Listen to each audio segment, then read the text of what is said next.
Halo semua, selamat datang di channel Belajar Objin. Pada kesempatan ini, kita akan membahas salah satu topik yang menarik, yaitu mola hidatidosa. Namun sebelumnya, terus dukung channel ini dengan like atau subscribe, supaya Belajar Objin dapat terus membagikan ilmu dan update terbaru seputar Objin. Mari kita mulai.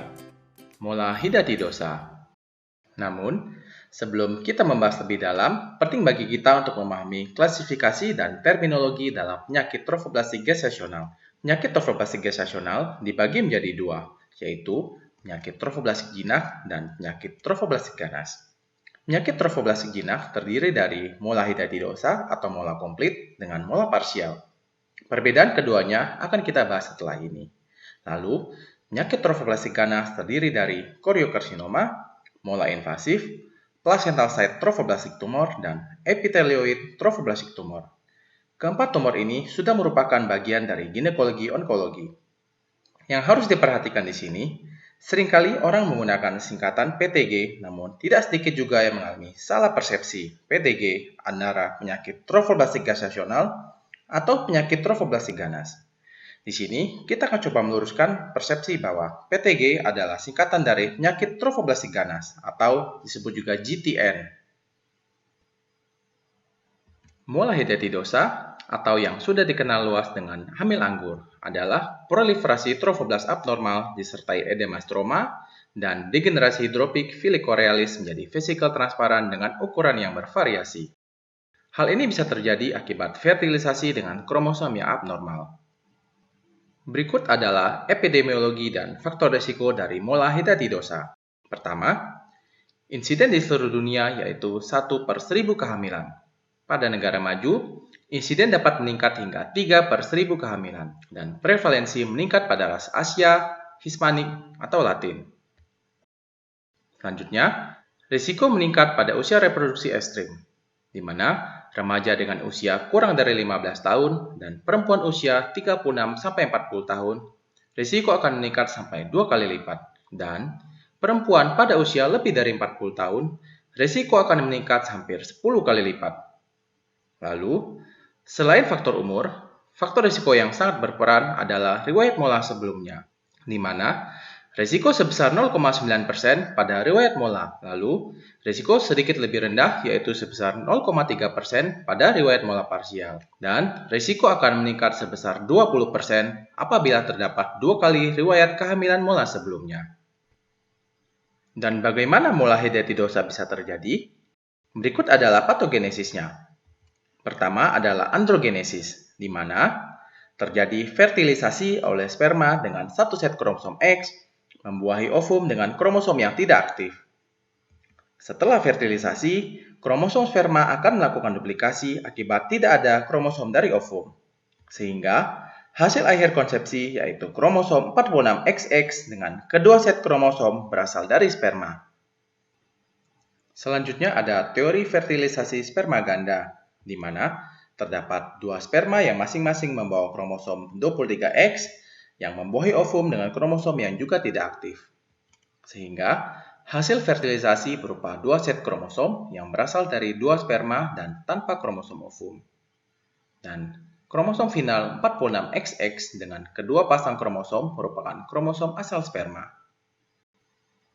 Lalu, berikut adalah patogenesis terjadinya mola parsial, di mana terdapat dua sperma dengan masing-masing membawa kromosom 23X dan 23Y, dan ovum dengan kromosom 23X yang masih aktif. Sehingga akan terjadi fenomena diandri, di mana ovum dibuahi oleh dua sperma ataupun satu sperma diploid, sehingga akan menyebabkan hasil konsepsi triploid atau terdiri dari 3 set kromosom, di mana 2 set kromosom yang berasal dari dua sperma dan 1 set kromosom yang berasal dari ovum.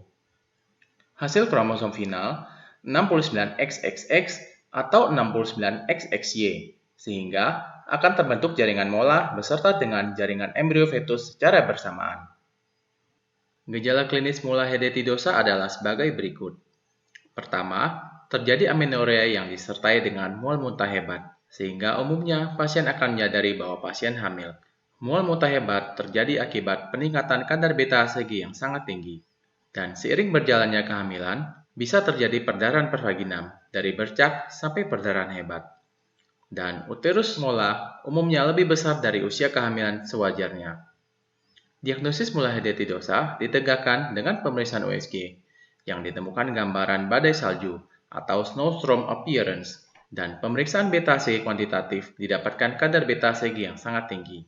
Dan gambaran makroskopis dan mikroskopis dari jaringan mola hidatidosa adalah sebagai berikut, di mana pada gambaran histopatologi tampak edema stromafili dan hiperplasia trophoblas.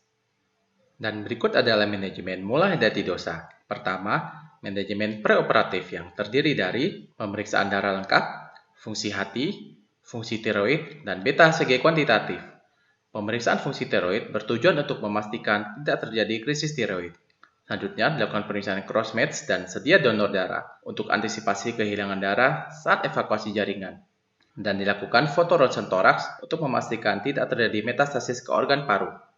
Lalu, evakuasi jaringan mola dilakukan dengan dilatasi serviks. Umumnya dipilih menggunakan insersi laminaria. Setelah serviks terdilatasi, dilakukan kuretasi hisap dengan kanul Karman dan dipandu dengan USG. Tujuan panduan USG untuk memastikan jaringan dievakuasi dengan sebersih mungkin dan meminimalisir cedera ke dinding uterus. Dan yang terpenting, pemberian uterotonika, yaitu oksitoksin dan metil ergometrin, yang diberikan saat kuretasi dimulai. Alternatif lain adalah tindakan operatif, yaitu histrektomi. Histrektomi dipertimbangkan jika sudah tidak ingin fungsi reproduksi. Histrektomi terbukti dapat menurunkan angka kejadian penyakit trophoblastik ganas dan menurunkan kebutuhan kemoterapi.